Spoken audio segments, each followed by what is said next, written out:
स्वागत है मेरे दोस्त आप सभी का आपके अपने यूट्यूब चैनल संघर्ष AK27 पर। तो आज हम जानने वाले हैं अपवाह तंत्र के बारे में। तो आइए अपनी वीडियो को ही शुरुआत करते हैं। किसी नदी एवं उसकी सहायक नदियों द्वारा अपवाहित क्षेत्र को अपवाह तंत्र कहते हैं। भारत की सबसे बड़ी तथा लंबी नदी कौन सी है? गंगा। ब्रह्मपुत्र नदी पूर्ववर्ती अपवाह तंत्र का उदाहरण है। मानस ब्रह्मपुत्र की सहायक नदी है। ब्रह्मपुत्र नदी तिब्बत में सांगपो नाम से जानी जाती है। ब्रह्मपुत्र नदी तिब्बत, भारत एवं बांग्लादेश से होकर प्रवाहित होती है। भागीरथी नदी का उद्गम स्थल कहाँ से होता है? गोमुख से होता है। कहाँ से होता है भैया? गोमुख से होता है। गोदावरी नदी को दक्षिण भारत की गंगा या वृद्ध गंगा के नाम से भी जाना जाता है। लेह सिंध नदी के किस तट पर अवस्थित है? दाएं तट पर। भारत की दो नदियों के उद्गम स्थल लगभग एक ही हैं, ब्रह्मपुत्र और सिंधु।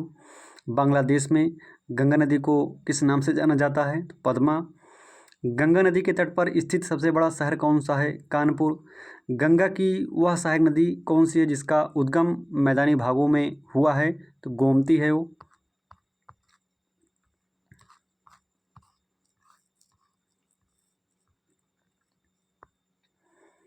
सिंधु, ब्रह्मपुत्र एवं सतलज नदियों का उद्गम स्थल कहाँ है? तिब्बत। केदारनाथ से रुद्रप्रयाग के मध्य कौन सी नदी प्रवाहित होती है? मंदाकिनी। मंदाकिनी नदी किस जलप्रवाह अथवा मुख्य नदी से संबंधित है? अलकनंदा। बद्रीनाथ का प्रसिद्ध मंदिर किस नदी के तट पर स्थित है? अलकनंदा। यमुना नदी का उद्गम स्थान कहाँ है? बंदरपुछ श्रेणी के यमुनोत्री हिमनद। दामोदर नदी किस नदी की सबसे बड़ी सहायक नदी है? हुगली की। दामोदर नदी किस नदी की सबसे बड़ी सहायक नदी है? हुगली की। हुगली जो है किस शहर किनारे, हुगली नदी जो है किस शहर के किनारे पड़ती है? कोलकाता। कोलकाता शहर जो है हुगली नदी किनारे पर स्थित है।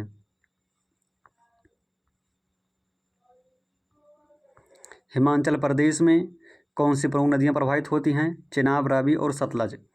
सबसे अधिक मार्ग परिवर्तन करने वाली नदी कौन सी है? कोसी नदी। कोसी नदी को जो है बिहार में का शोक कहा जाता है। कोसी नदी को जो है बिहार का शोक कहा जाता है। कोसी नदी जो है नेपाल से निकली है। नेपाल की 3 धाराओं से मिलकर कोसी नदी का निर्माण होता है, अरुण कोसी, सन कोसी और तामुर कोसी। दामोदर नदी छोटा नागपुर पठार के पलामू जिले से निकलती है। पूर्व की ओर बहने वाली भारत की नदियों में से एक में निम्नवाल के कारण विफ्रंस घाटी का निर्माण हुआ है, दामोदर नदी। उत्तर प्रदेश एवं मध्य प्रदेश राज्यों में संयुक्त राज्य घाट नदी घाटी परियोजना किस नदी पर निर्मित की गई है? तो बेतो नदी पर। बात करें भारतीय नदी प्रणाली की,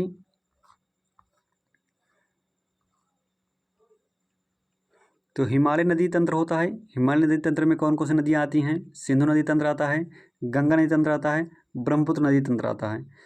ये हिमालय नदी तंत्र के भाग हैं। बात करें प्रायद्वीपीय नदी तंत्र। प्रायद्वीप नदी तंत्र 2 प्रकार का है। एक है पश्चिमी घाट से उद्गम वाली नदियाँ और दूसरा है हमारे पास विंध्य श्रेणी से उद्गम वाली नदियाँ।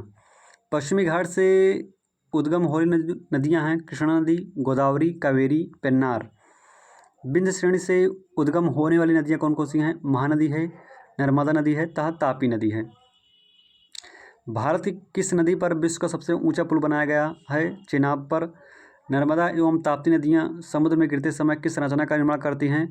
ज्वारनद मुख का। भ्रंश घाटी से प्रभावित होने वाली 2 मुख्य नदियाँ कौन सी हैं? नर्मदा एवं ताप्ती। पश्चिमी वाहिनी नदी नर्मदा उत्तर में विंध्यन पर्वत तथा दक्षिण में सतपुड़ा पर्वत की मध्य भ्रंश घाटी से होकर प्रवाहित होती हैं। अरब सागर में गिरने वाली 2 प्रमुख नदियाँ कौन सी हैं? नर्मदा एवं ताप्ती। सोन तथा नर्मदा का उद्गम स्थल कहाँ है? अमरकंटक। नर्मदा नदी किस दिशा की ओर प्रवाहित होती है? पश्चिमी। भूमि बंधित या अंतर्वाही नदी कौन सी है? लूनी। बिहार में निर्मित त्रिवेणी नहर में किस नदी से पानी आता है? गंडक से आता है।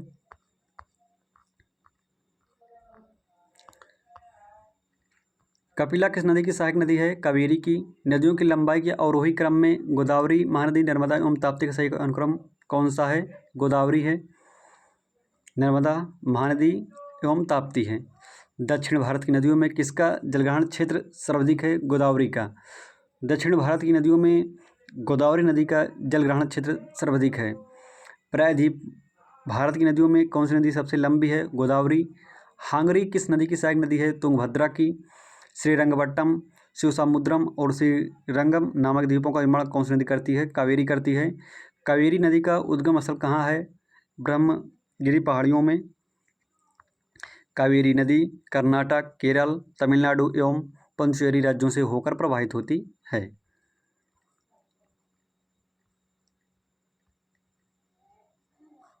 बात करें अरब सागर में गिरने वाली दो प्रमुख नदियाँ कौन सी होती हैं? तो नर्मदा एवं ताप्ती। कौन सी हैं? नर्मदा एवं ताप्ती। सोन तथा नर्मदा का उद्गम स्थल कहाँ है? अमरकंटक में है। नर्मदा जो है किस दिशा की ओर प्रवाहित होती है? पश्चिम में। नर्मदा नदी जो है किस दिशा की ओर प्रवाहित होती है? पश्चिम में। भूमिबंधित या अंतर्वाही नदी कौन सी होती है? लूनी। बिहार में निर्मित त्रिवेणी नहर में किस नदी से पानी आता है? गंडक से आता है। किस नदी से पानी आता है भैया? गंडक से। मंदाकिनी नदी चौराबाड़ी ताल नामक झील से निकलती है तथा सोनप्रयाग में वासुकी गंगा से मिलती हुई आगे बढ़ती है। कावेरी नदी कर्नाटक, केरल, तमिलनाडु एवं पुडुचेरी राज्यों से होकर प्रवाहित होती है।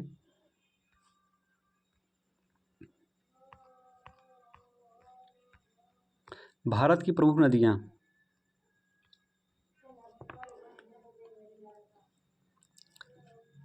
सिंधु नदी। सिंधु नदी का उद्गम कहाँ से होता है? तिब्बत में मानसरोवर झील के कैलाश पर्वत से जो है।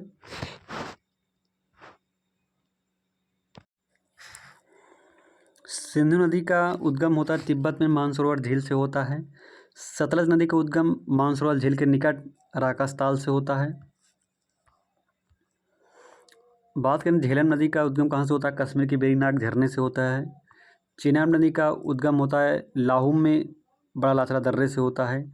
रावी नदी का उद्गम हिमाचल प्रदेश के रोहतांग दर्रे से होता है। ब्यास नदी का उद्गम रोहतांग दर्रे से होता है। गंगा नदी का उद्गम केदारनाथ चोटी के उत्तर में गोमुख नामक स्थान से गंगा नदी का उद्गम होता है। यमुना नदी का उद्गम होता है बंदरपूंछ में पश्चिमी ढाल पर स्थित यमुनोत्री हिमानी से। गोमती नदी उत्तर प्रदेश के पीलीभीत जनपद से फुलहर झील से गोमती नदी का उद्गम होता है। और गोमती नदी जो है उत्तर प्रदेश के पीलीभीत जनपद से निकलती है। और बात करें लखनऊ जो है गोमती नदी किनारे स्थित है। घाघरा नदी तिब्बत की मामचुंगो हिमनद से निकलती है। गंडक नदी तिब्बत नेपाल सीमा पर इस धौलागिरी पर्वत से निकलती है। कोसी नदी प्रवाह की 7 धाराओं में से मुख्य धारा अरुण जो कोसी है, कोसी नदी जो है 3 धाराओं से मिलकर बनी है। एक अरुण कोसी, सन कोसी, तैमूर कोसी। तो कोसी नदी को बिहार में क्या कहा जाता है? बिहार का शोक कहा जाता है। कोसी नदी को बिहार का शोक कहा जाता है। क्यों? क्योंकि कोसी नदी में बाढ़ बहुत ज़्यादा आती है। चंबल नदी मध्य प्रदेश में माहू के निकट विंध्य पर्वतमाला की जनापाव पहाड़ से निकलती है चंबल नदी। बात करें बेतवा नदी की, तो बेतवा नदी जो है मध्य प्रदेश के रायसेन के कुमरा गांव के निकट विंध्य पर्वतमाला से निकलती है बेतवा नदी। केन नदी सातना जनपद में कैमूर पहाड़ से निकलती है। सोन नदी अमरकंटक की पहाड़ियों से निकलती है। सोन नदी इंपॉर्टेंट है भैया। सोन नदी कहाँ से निकलती है? अमरकंटक की पहाड़ियों से मध्य प्रदेश से निकलती है। सोन नदी अमरकंटक की पहाड़ियों मध्य प्रदेश से सोन नदी निकलती है। दामोदर नदी छोटा नागपुर पठार के पलामू से निकलती है दामोदर नदी। ब्रह्मपुत्र नदी मानसरोवर झील के निकट चेमायुंडुंग ग्लेशियर से ब्रह्मपुत्र नदी निकलती है। गोदावरी नदी नासिक के पश्चिमी घाट में त्रयंबक पहाड़ी से निकलती है गोदावरी नदी। कृष्णा नदी महाबलेश्वर के पास पश्चिमी घाट से निकलती है कृष्णा नदी। कावेरी नदी कर्नाटक राज्य में ब्रह्मगिरी पहाड़ियों में कुर्ग जिले से निकलती है। नर्मदा नदी मध्य प्रदेश में अमरकंटक की पहाड़ियों से निकलती है। कौन सी नदी? नर्मदा नदी। नर्मदा नदी जो है पश्चिम में बहती है। ताप्ती नदी मध्य प्रदेश के बैतूल जनपद में मुलताई नगर के निकट से निकलती है। महानदी मध्य प्रदेश में रायपुर जनपद में सिहावा के निकट से निकलती है। साबरमती नदी का उद्गम अरावली पर्वतमाला से होता है तथा यह आगे चलकर खंबात की खाड़ी में मिल जाती है।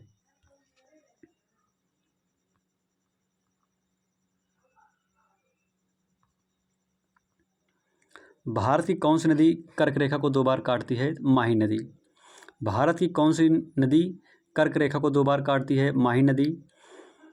अधिकांशतः लवणीय नदी किस अपवाह तंत्र का अंग है? बंगाल की खाड़ी। गंगा नदी पर निर्मित महात्मा गांधी सेतु किस राज्य में स्थित है? बिहार में। माही नदी मध्य प्रदेश से निकलकर खंबात की खाड़ी में निकलती है। विश्वास घाती नदी की संज्ञा किस नदी को दी जाती है? हुगली नदी को दी जाती है। हिमालयी नदियाँ 12 मासी होती हैं, जबकि प्रायद्वीपीय नदियों का प्रवाह मौसमी होता है। एडन नहर किस नदी से निकाली गई है? दामोदर नदी से। नदियों के किनारे स्थित प्रमुख नगर। बात करें नगर में लेह की, तो लेह जो है सिंधु नदी किनारे बसा है। कानपुर गंगा नदी किनारे बसा है। श्रावस्ती जो है राप्ती नदी किनारे बसा है। कोटा चंबल नदी किनारे बसा है। पटना भी गंगा नदी किनारे बसा है। वाराणसी गंगा नदी किनारे बसा है। गया फाल्गु नदी किनारे बसा है। दिल्ली यमुना नदी किनारे बसा है। फर्रुखाबाद गंगा, बैतूल ताप्ती, बद्रीनाथ अलकनंदा नदी किनारे बसा है। विजयवाड़ा कृष्णा नदी किनारे बसा है। कंस पर जो है कृष्ण जी ने विजय प्राप्त की थी, तो विजयवाड़ा कृष्णा नदी किनारे स्थित है। कुरनूल तुंगभद्रा नदी किनारे बसा है। मथुरा यमुना नदी किनारे बसा है। डिब्रूगढ़ ब्रह्मपुत्र, पुणे मूलामुथा, चेन्नई अड्यार, कोलकाता हुगली। बात करें कोलकाता की, तो कोलकाता हुगली नदी किनारे बसा है। श्रीरंगपट्टम कावेरी नदी किनारे बसा है। गुवाहाटी ब्रह्मपुत्र और पंढरपुर भीमा।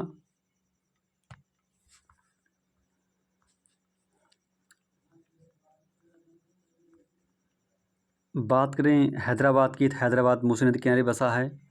नासिक गोदावरी, फतेहपुर गंगा, सूरत ताप्ती, तिलैया बराकर, कटक महानदी, गोरखपुर राप्ती, इटावा यमुना, मंगलौर नेत्रवती, बित्सा बेतवा, प्रयागराज गंगा व यमुना के किनारे बसा है।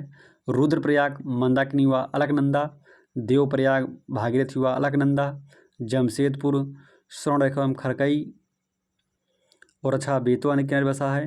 भरूच नर्मदा, अयोध्या सरयू, लखनऊ गोमती, विष्णुप्रयाग धौली गंगा व अलकनंदा, रावत भाटा चंबल, जौनपुर गोमती। तो भैया जितने लोग जौनपुर के रहने वाले हैं, वो जौनपुर कहाँ किस नदी किनारे बसा है? गोमती नदी किनारे। लखनऊ गोमती, जौनपुर गोमती, मंडी ब्यास, भरूच नर्मदा, पणजी मांडवी, बक्सर गंगा, नासिक गोदावरी।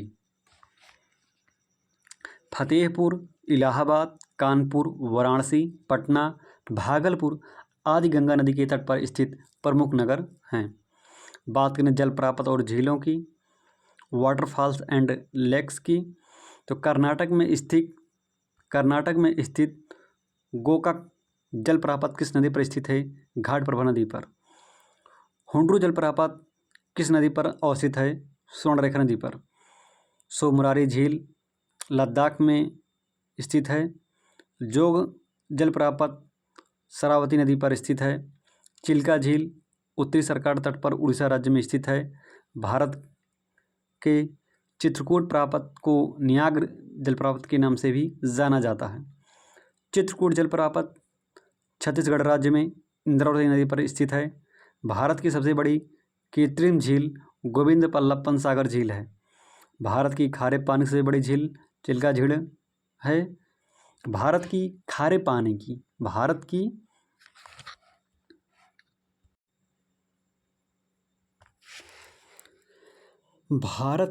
खारे पानी की सबसे बड़ी झील कौन सी है? वह है चिल्का झील। चिल्का झील कहाँ पे भैया? उड़ीसा में है चिल्का झील।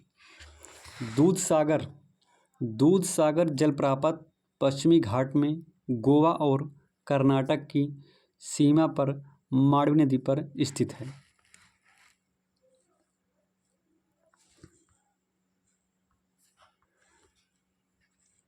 भारत की प्रमुख झीलें की बात करें, तो वेम्बनाड झील कहाँ पे है भैया? तो वेम्बनाड झील है केरल में आपकी।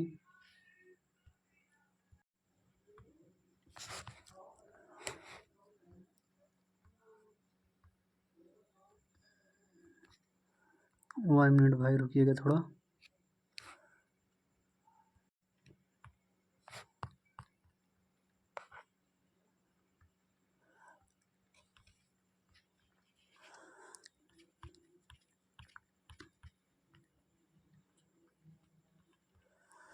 बात करें झील के बारे में तो वेम्बनाड झील कहाँ पे भैया? वेम्बनाड झील आपकी केरल में है। थोड़ा टेक्निकल इशू आ गया था। वेम्बनाड झील कहाँ पे है? केरल में है। चिल्का झील उड़ीसा। राजसामंद राजस्थान। राजसामंद कहाँ पे? राजस्थान में है। पुलिकट झील तमिलनाडु। सातता झील उत्तराखंड। अष्टमुड़ी केरल। फतेह सागर राजस्थान। डल झील जम्मू कश्मीर। शेषनाग जम्मू कश्मीर। लोकटक झील मणिपुर। सांभर राजस्थान। डिंडवाना राजस्थान। राकसताल उत्तराखंड। कोलेरू झील आंध्र प्रदेश। रूपकुंड उत्तराखंड। फुलहर झील उत्तर प्रदेश। देवताल झील उत्तराखंड। हमीरसर गुजरात। उदय सागर राजस्थान। नगीन जम्मू कश्मीर। लोनार महाराष्ट्र। पेरियर केरल। सूरजकुंड हरियाणा। जयसमंद राजस्थान। वुलर जम्मू कश्मीर। मानसबल जम्मू कश्मीर। हुसैन सागर तेलंगाना। तो अभी हमने एक सरसरी निगाह में देखा सभी झीलों के बारे में। तो आइए बात करते हैं जल संसाधन सिंचाई एवं नहरों के बारे में। सिंचित क्षेत्रफल की दृष्टि से भारत का विश्व में कौन सा स्थान है? प्रथम स्थान। भारत के किस राज्य में सर्वाधिक सिंचाई नलकूपों द्वारा होती है? तो वो है उत्तर प्रदेश। आधुनिक सिंचाई प्रणाली का जनक महान सिविल इंजीनियर मोक्षगुंडम विश्वेश्वरैया को माना जाता है। क्षेत्रफल की दृष्टि से शीर्ष 3 तालाब सिंचित राज्य क्रमशः कौन से हैं? तमिलनाडु है, आंध्र प्रदेश एवं मध्य प्रदेश। भारत में नहर प्रणाली की संकल्पना किसने प्रस्तुत की थी? तो दिनेश जी दस्तूर ने। भारत में सिंचाई के मुख्य साधन क्या हैं? कुआं व नलकूप है। सरहिंद नहर किस नदी से निकाली गई है? सतलज से। विश्व जल दिवस 22 मार्च तथा राष्ट्रीय जल दिवस 14 अप्रैल को मनाया जाता है। विश्व जल दिवस किस तारीख को मनाया जाता है? 22 मार्च को। विश्व जल दिवस 22 मार्च। राष्ट्रीय जल दिवस 14 अप्रैल को मनाया जाता है। सर्वाधिक सिंचित क्षेत्रफल वाले 5 राज्यों का सही क्रम क्या है? उत्तर प्रदेश, राजस्थान, पंजाब, मध्य प्रदेश एवं आंध्र प्रदेश। हरियाली योजना किससे संबंधित है? जल संभर के विकास से।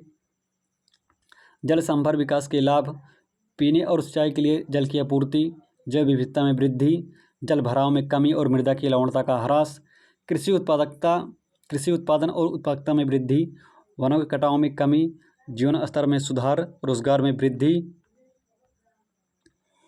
माध्यम सिंचाई परियोजनाएं। इस सिंचाई योजना के अंतर्गत 2000 से 10,000 हेक्टेयर तक क्षेत्र की सिंचाई होती है। इनमें नहरी सिंचाई प्रमुख है क्योंकि छोटी नहरों को इसी वर्ग में रखा जाता है। भारत में सिंचाई का मुख्य स्रोत नलकूप है। इसके पश्चात सिंचाई नहरों और तालाबों द्वारा की जाती है। हरियाली योजना किससे संबंधित है? मोस्ट इम्पॉर्टेंट क्वेश्चन है, एक बार देख लीजिए कि हरियाली योजना किससे संबंधित है। तो जल सांभर के विकास से संबंधित है। सर्वाधिक सिंचित क्षेत्रफल वाले 5 राज्यों का सही क्रम क्या है? तो पहले नंबर पर है उत्तर प्रदेश, राजस्थान, पंजाब, मध्य प्रदेश एवं आंध्र प्रदेश। विश्व जल दिवस अभी हमने बताया आपको 22 मार्च और राष्ट्रीय जल दिवस 14 अप्रैल। और 23 मार्च क्या है? विश्व मौसम दिवस है 23 मार्च को। 23 मार्च को भगत सिंह जी को फांसी दी गई थी 23 मार्च 1931 को। बहुउद्देशीय नदी घाटी परियोजनाएं। तो भाखड़ा नागल बांध का निर्माण किस नदी पर हुआ है? सतलज। भाखड़ा नागल किन राज्यों की एक संयुक्त परियोजना है? हरियाणा, पंजाब, राजस्थान की। सरदार सरोवर परियोजना से लाभान्वित होने वाले या सरदार सरोवर परियोजना से लाभ प्राप्त करने वाले राज्य कौन कौन से हैं? तो वो है गुजरात, महाराष्ट्र, मध्य प्रदेश, राजस्थान। गुजरात, महाराष्ट्र, मध्य प्रदेश, राजस्थान। दामोदर परियोजना में कौन से राज्य सम्मिलित हैं? पश्चिम बंगाल, झारखंड। दामोदर परियोजना में कौन से राज्य सम्मिलित हैं? पश्चिम बंगाल और झारखंड। सरदार सरोवर बांध से सर्वाधिक लाभ गुजरात राज्य को है, जबकि सबसे कम लाभ मध्य प्रदेश को मिलता है। सरदार सरोवर बांध से सर्वाधिक लाभ गुजरात राज्य को मिलता है, जबकि सबसे कम लाभ जो है सरदार सरोवर बांध से मध्य प्रदेश को मिलता है। ओंकारेश्वर परियोजना किस नदी पर स्थित है? नर्मदा। नर्मदा नदी पश्चिम में बहती है। हीराकुंड बांध किस राज्य में है? उड़ीसा। भारत का सबसे पुराना जल शक्ति उत्पादन केंद्र कौन सा है? शिवसमुद्रम। तपोवन और विष्णुगढ़ जल विद्युत परियोजना किस राज्य में स्थित हैं? उत्तराखंड में। नागार्जुन सागर परियोजना किस नदी पर निर्मित है? कृष्णा नदी पर। नागार्जुन सागर परियोजना किस नदी पर निर्मित है? कृष्णा नदी पर। भारत में प्रथम जल विद्युत संयंत्र की स्थापना कहाँ की गई थी? दार्जिलिंग में। सतलज नदी, भाखड़ा नागल भारत की नदियों पर स्थित प्रमुख परियोजनाएं। सतलज नदी, भाखड़ा नागल, नाथपा झाकरी बांध, कोल बांध। झेलम नदी, किशनगंगा तुलबुल परियोजना, चिनाब नदी, सलाल बांध, दुल्हस्ती बांध, बगलीहार। रावी नदी, थीन बांध। ब्यास नदी क्या है? भारत की नदियों पर स्थित प्रमुख परियोजनाएं। ठीक ठीक।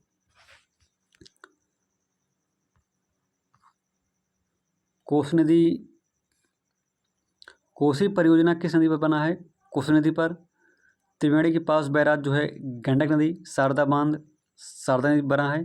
घाघरा बांध, घाघरा नदी पर बना है। कालागढ़ बांध, रामगंगा नदी पर बना है। लखवर ब्यास बांध, यमुना नदी पर बना है। टिहरी बांध या भागीरथी बांध या फरक्का बांध, गंगा नदी पर बना है। हरकी बांध, ब्यास नदी पर बना है। चमेरा परियोजना, रावी नदी पर बना है। सलाल बांध या बगलीहार बांध, ये चिनाब नदी पर बना है। किशनगंगा या तुलबुल परियोजना, बात करें तुलबुल परियोजना झेलम नदी पर बना है। भाखड़ा नागल बांध परियोजना ये सतलज नदी पर बना है। गांधी सागर, राणा प्रताप सागर एवं जवाहर सागर बांध ये चंबल नदी पर बना है। बेतवा नदी ये माता टीला बांध राजघाट बांध पे बना है। सोन नदी डेहरी में सिंचाई या बाण सागर बांध में बना है। दामोदर नदी पंचेत हिल, तिलैया, कोनार, अदयार, बारगमो बांध मैथान में बना है। और इसमें ज़्यादा कोई इम्पोर्टेंट है नहीं। एक ताप्ती नदी है, ताप्ती नदी जो है काकरापार बांध, उकाई बांध पर बनाई गई है।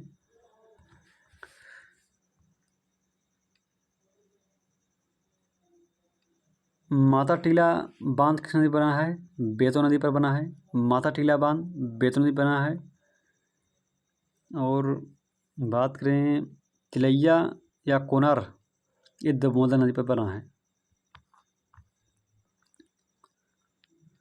पंच परमेश्वर परियोजना भारत नेपाल का संयुक्त उपक्रम है। यह उत्तराखंड के पिथौरागढ़ जिले में काली नदी पर निर्मित की जाएगी।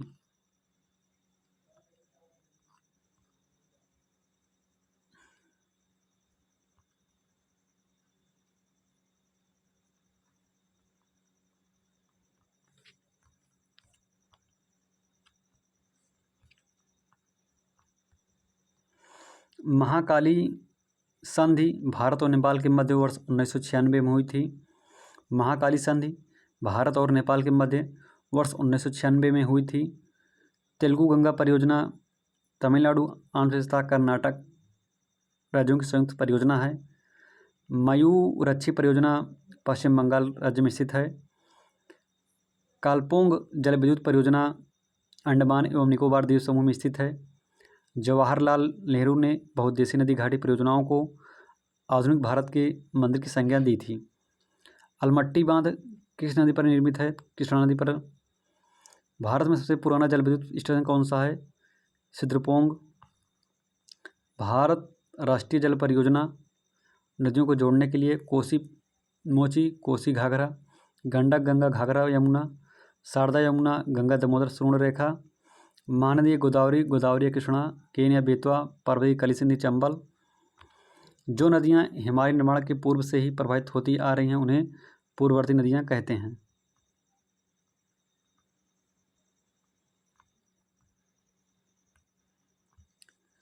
किशनगंगा परियोजना किस राज्य में स्थित है? जम्मू कश्मीर में।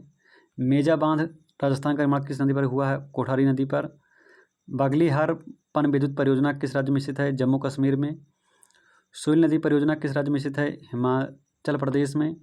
बहुउद्देशीय परियोजनाएं सिंचाई के अतिरिक्त पेयजल आपूर्ति, बाढ़ नियंत्रण, जल विद्युत उत्पादन, नदी नहर परियोजना, परिवहन और पर्यटन आदि अनेक दृष्टि से महत्वपूर्ण हैं। कल्पसर परियोजना किस राज्य में अवस्थित है? गुजरात में। तीस्ता जल विद्युत परियोजना किस राज्य में स्थित है? सिक्किम में। दुलहस्ती जल विद्युत स्टेशन किस नदी पर स्थापित किया गया है? चेनाब। तुंगभद्रा परियोजना आंध्र प्रदेश और कर्नाटक की संयुक्त परियोजना है जो मल्लपुरम के निकट तुंगभद्रा नदी पर स्थित है। यह दक्षिण भारत की सबसे बड़ी बहुउद्देशीय नदी घाटी परियोजना है। कावेरी नदी के जल बंटवारे का विवाद किन राज्यों के मध्य है? तमिलनाडु, कर्नाटक, केरल तथा पुडुचेरी। विभिन्न राज्यों के मध्य कावेरी जल का विभाजन TMC 1000 मिलियन क्यूबिक।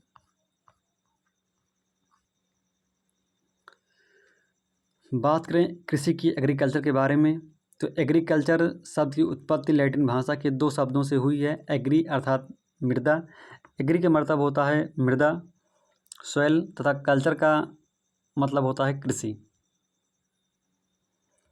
बात करें भारत में ऋतु आधारित प्रमुख फसलों एवं बुआई की अवधि की, तो भारत में जो फसल होती है कितने प्रकार की होती है? रबी, खरीफ, जायद। रबी में कौन कौन सी आती हैं फसल? गेहूँ, जौ, चना, मटर, सरसों, मसूर, राई तथा आलू। रबी की जो फसल होती है उस शीतकाल में बोई जाती है तथा ग्रीष्म ऋतु में काटी जाती है। खरीफ की जो फसलें होती हैं वो जुलाई में बोई जाती हैं तथा ठंडी के समय में काटी जाती हैं। ये ग्रीष्मकालीन फसलें होती हैं, जैसे चावल, ज्वार, बाजरा, मक्का, तिल, मूंगफली तथा रागी, सोयाबीन। जायद फसल में क्या आता है ये मई जून में बोई जाती हैं तथा बारिश के मौसम में काट ली जाती हैं जायद की फसलें। जायद फसल को जो है गर्म फसल भी कहा जाता है, जैसे तरबूजा, खरबूजा, ककड़ी, खीरा, भिंडी आदि विभिन्न प्रकार की सब्जियों की खेती। कृषि में युग्म पैदावार का क्या आशय है? विभिन्न मौसमों में दो फसलों उगाना। मिश्रित कृषि की प्रमुख विशेषता क्या है? पशुपालन और कृषि उत्पादन को एक साथ करना। भारत में संकर्य चालू खेतों का सबसे बड़ा औसत आकार किस राज्य में है? राजस्थान में। दक्षिण भारत में उच्च कृषि उत्पादकता का क्षेत्र तमिलनाडु तट पर पाया जाता है। भारत में रासायनिक उर्वरकों के दो सबसे बड़े उपभोक्ता राज्य कौन से हैं? उत्तर प्रदेश एवं महाराष्ट्र। पुनर्भरण योग्य भौम जल संसाधन में कौन सा राज्य सबसे संपन्न है? उत्तर प्रदेश। भारत में अनुबंध कृषि को लागू करने वाला प्रथम राज्य कौन सा है? पंजाब। गेहूं की अच्छी कृषि के लिए कौन सी भौगोलिक दशाएं आवश्यक हैं? मध्यम ताप और मध्यम वर्षा। चावल की कृषि के लिए 100 सेंटीमीटर से अधिक वर्षा और 25 डिग्री सेल्सियस से उच्च तापमान आदर्श जलवायु दशाएं मानी जाती हैं। कल्याण सोना किस फसल की एक किस्म है? गेहूं की। भारत की प्रमुख खाद्यान्न फसल कौन सी है? चावल।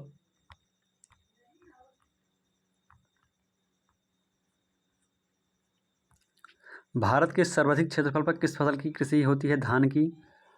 भारत के सर्वाधिक क्षेत्रफल पर किस फसल की कृषि होती है? धान की। बात करें धान सबसे ज़्यादा होता कहाँ है? चीन में होता है पूरे विश्व में। और छत्तीसगढ़ को भारत में बात करें तो भारत में छत्तीसगढ़ में बहुत ज़्यादा धान होता है, इसलिए छत्तीसगढ़ को धान का कटोरा कहा जाता है। मक्का मुख्यतः खरीफ की फसल है, परंतु इसकी खेती वर्ष भर की जा सकती है। भारत में चावल की खेती के अंतर्गत सर्वाधिक क्षेत्र किस राज्य में पाया जाता है? उत्तर प्रदेश। भारत के किस क्षेत्र को चावल का कटोरा कहा जाता है? कृष्णा गोदावरी डेल्टा क्षेत्र को। जया, पद्मा, पूसा, सुगंधा 5, जमुना एवं कृष्णा किस फसल की उन्नत किस्में हैं? धान की। ग्रीन गोल्ड किसकी किस्म है? चाय की। चाय वर्षा होती कहाँ पे है? असम में होती है चाय वर्षा। धान की फसल में किस जीव का प्रयोग जैव उर्वरकों के रूप में किया जाता है? नीलहरित शैवाल। मध्य प्रदेश के किस जिले को कपास खेती के कारण सफ़ेद सोना क्षेत्र कहा जाता है? खरगोना जिला। कपास की खेती किस मिट्टी में होती है? काली मिट्टी में। भारत के किस राज्य को शक्कर का कटोरा कहा जाता है? उत्तर प्रदेश को। भारत के किस राज्य को शक्कर का कटोरा कहा जाता है? उत्तर प्रदेश को। धान का कटोरा छत्तीसगढ़। और किस राज्य को शक्कर का कटोरा कहा जाता है? बाउल ऑफ शुगर कहा जाता है, बाउल ऑफ शुगर कहा जाता है उत्तर प्रदेश को। भारत की सभी फसलों में से गन्ने की फसल के अंतर्गत उसके शुद्ध सकल कृषि क्षेत्र के सिंचित क्षेत्र का प्रतिशत सर्वाधिक है। कल्याण सोना किस फसल की किस्म है? गेहूं की। कल्याण सोना किस फसल की एक किस्म है? गेहूं की। भारत की प्रमुख खाद्यान्न फसल कौन सी है? चावल। करनाल बंट गेहूं का एक कवक जनित रोग है जो टिलेटिया इंडिका नामक कवक से होता है। कृषि उत्पादन संबंधित महत्वपूर्ण क्रांतियाँ। हरित क्रांति के जनक कौन है? डॉक्टर स्वामीनाथन जी हैं। हरित क्रांति का संबंध किससे है? खाद्यान्न उत्पादन से है। सुनहरी क्रांति या स्वर्ण क्रांति का संबंध किससे है? फल एवं सब्जी उत्पादन से है। श्वेत क्रांति के जनक कौन है? डॉक्टर वर्गीज कुरियन जी हैं। श्वेत क्रांति का संबंधित किससे है? दुग्ध उत्पादन से। काली क्रांति से कृष्ण क्रांति, खनिज तेल पेट्रोलियम उत्पादन से संबंधित है कृष्ण क्रांति। नीली क्रांति मत्स्य उत्पादन से। गोल क्रांति आलू उत्पादन से। भूरी क्रांति उर्वरक उत्पादन से। पीली क्रांति तिलहन उत्पादन से। रजत क्रांति अंडा उत्पादन से। इंद्रधनुष क्रांति कृषि संबंधी समग्र क्रांति। अमृत क्रांति नदियों को जोड़ने की योजना से। सदाबहार क्रांति कृषि उत्पादन को दुगुना करना। गुलाबी क्रांति प्याज उत्पादन झींगा मछली। लाल क्रांति मांस एवं टमाटर उत्पादन से। बाजरे की कृषि किस जलवायु में की जाती है? उष्ण एवं शुष्क में। शुष्क भूमि के लिए सर्वाधिक उपयुक्त फसल कौन सी है? मूंगफली। आंस और बोरो किस फसल की किस्में हैं? धान की। भारत में सोयाबीन का अग्रणी उत्पादक राज्य कौन सा है? मध्य प्रदेश। कौशल किस फसल की उन्नत प्रजाति है? मूंगफली। कौशल किस फसल की उन्नत प्रजाति है? मूंगफली की। प्रमुख कृषि संगठन एवं मुख्यालय। भारतीय दलहन अनुसंधान संस्थान कानपुर। अंतर्राष्ट्रीय मक्का और गेहूं वृद्धि केंद्र कहाँ पे स्थित? मैक्सिको में है। राष्ट्रीय कृषि और ग्रामीण विकास बैंक मुंबई। सूखे क्षेत्रों में अंतर्राष्ट्रीय कृषि अनुसंधान केंद्र एलेप्पो। अर्धशुष्क क्षेत्रों हेतु अंतर्राष्ट्रीय फसल अनुसंधान संस्थान हैदराबाद। अंतर्राष्ट्रीय चावल अनुसंधान संस्थान मनीला। समेकित कीट प्रबंधन राष्ट्रीय केंद्र नई दिल्ली। भारतीय दलहन अनुसंधान संस्थान कानपुर। बात करें प्रमुख बोर्ड एवं मुख्यालय की। कॉफ़ी बोर्ड का मुख्यालय बेंगलुरु। Rubber board Kottayam. सबसे ज़्यादा रबर होता कहाँ पे है? थाईलैंड में होता है। चाय बोर्ड कोलकाता, चाय वर्षा आश्रम संबंधित है। तम्बाकू बोर्ड गुंटूर। मसाला बोर्ड कोच्चि। कोच्चि को जो है मसालों का शहर है, मसालों का बगीचा कहा जाता है। मसालों का बगीचा किसे कहता है? कोच्चि को। राष्ट्रीय मांस व पोल्ट्री बोर्ड नई दिल्ली। भारतीय अंगूर प्रसंस्करण बोर्ड पुणे में स्थित है। बीटी कल्चर किससे संबंधित है? बीटी कल्चर जो है अंगूर से संबंधित है। दक्षिण भारत में चाय की खेती पश्चिमी घाट की नीलगिरी तथा इलायची की पहाड़ियों के निचली ढालों पर की जाती है।